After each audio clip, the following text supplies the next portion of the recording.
सांभाळू ना मंडळी नमस्कार. बघा, फार पूर्वीपासून ना नारळ हे रत्नागिरीमधलं खूप प्रमुख फळ आहे. जसं हापूस आंबा आहे तसं माळ ज्याला आपण म्हणतो नारळ, हे झाड आहे ना खूप उंच असतं. यात 3 प्रकार असतात. एक म्हणजे बाणोली, ते इतकं उंच होतं म्हणजे ते आकाशाला टेकतं, समजा इतकी उंच मान करून आपल्याला बघावं लागतं. त्यानंतर आता नवीन ना दापोली कृषी विद्यापीठात टीडी म्हणजे टॉल आणि डॉर्क अशी जात तयार केलेली आहे आणि त्याच्यापैकी हा टीडी नारळ आहे.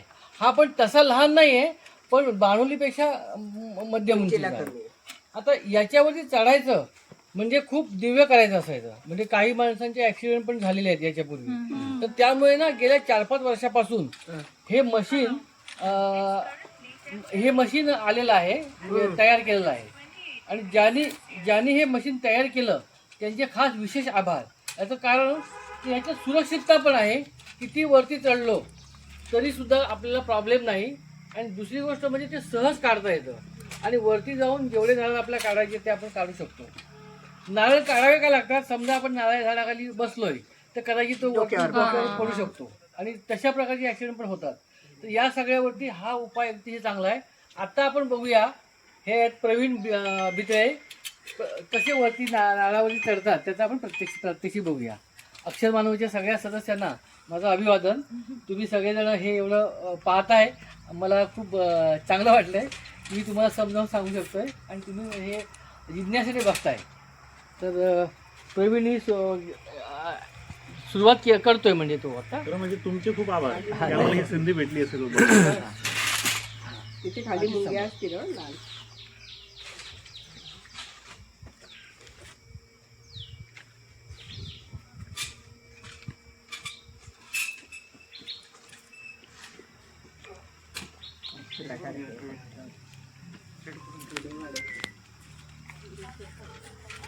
हॅलो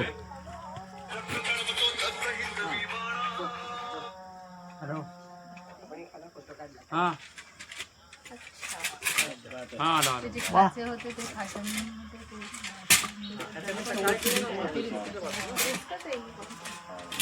सवयी. पण पूर्वी ते दोरी होतं ना.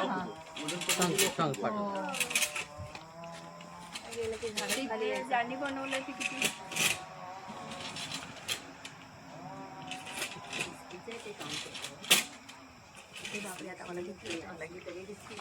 पण ते नारळ काढून मग वरून खालीच फेकणार ना. हो हो. ठेवायला असं दिसत आहे पदार्थ करायच्या डोक्यात.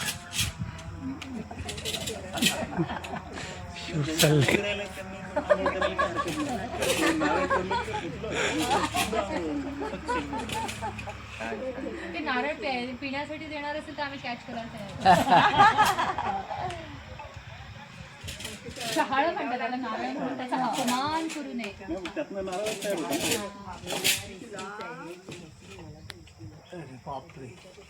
फोटोग्राफर जातीवर ते पोहे वगैरे बनवतात ते इथे ते आहे का अशी ते पोहे बनवतात ते पोहे बनवतात ते हा. आता तुमच्या घरचे आता आपण पोहे खाल्ले ते पण घरी बनवलेले असेच आहेत ना ते, काय म्हणतात त्याला? हातसडीचे. आता हे स्नेहाने डिमांड म्हणून आणलेत. विरारला का?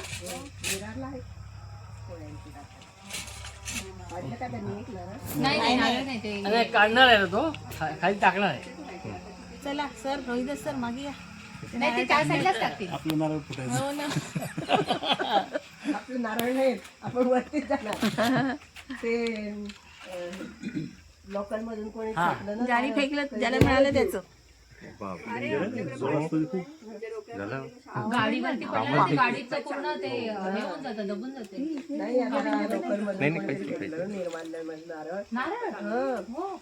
तर कोणाच्या तरी डोक्यावर लागलं. श्रीराम लागूनच्या मुलाला दगड मारलेला माहिती, तो गेला ना त्याच्यामध्ये ट्रेन मधनं. हा, ट्रेन मध्ये प्रवीण तुझ्या डोक्यावरती आहे. टाइमपास म्हणून मारलेला खडा तो.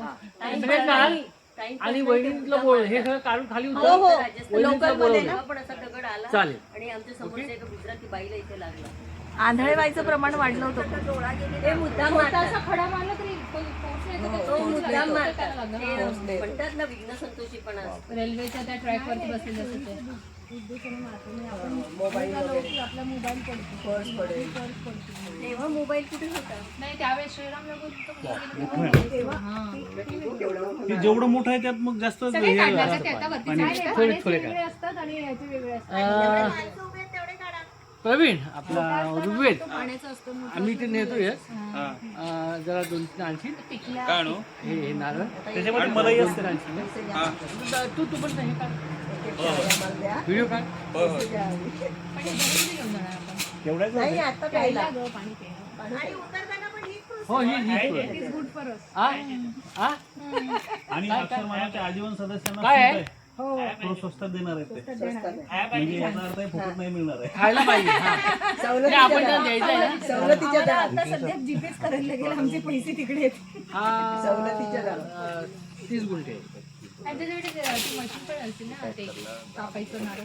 हा मशीन नाही का ते कोयत्याने कोयता नाही का ते हे पण असतं ना मशीन पण असते. ही एक आदर्श आहे. नाही नाही ते खरवडायचं म्हणते आणि खरवड